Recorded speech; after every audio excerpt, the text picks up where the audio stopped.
Shalom, shalom. Today's daily bread is choose you, therefore, life. We're going to start off in the book of Deuteronomy, chapter 30 and verse 19.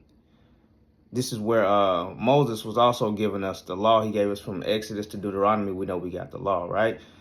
And it reads, I call heaven and earth to record this day against you, that I have set before you life and death, blessings and cursings, which you can read about that in the book of Deuteronomy chapter 28.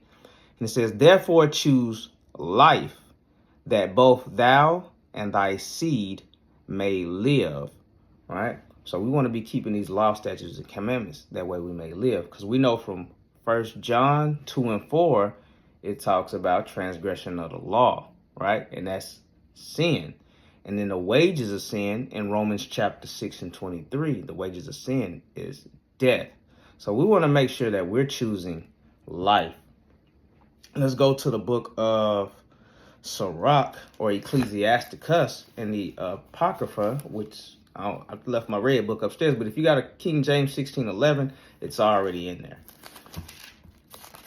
So let's go to Sirach chapter 24.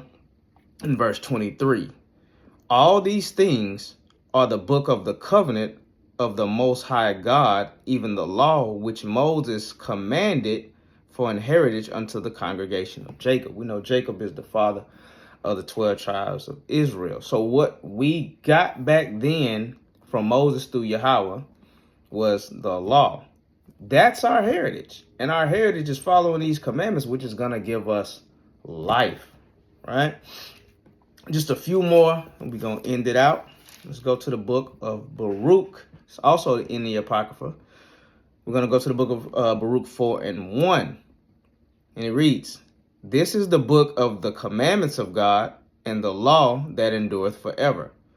All they that keep it shall come to life, but such as leave it shall die. So when we turn our hearts and minds away from keeping the law, statutes, and commandments, we go into captivity, we go into death. All the things that the world try to throw us to keep us out of God's protection and will, it's going to lead to death. Let's get a few more, Yasharala. It's real.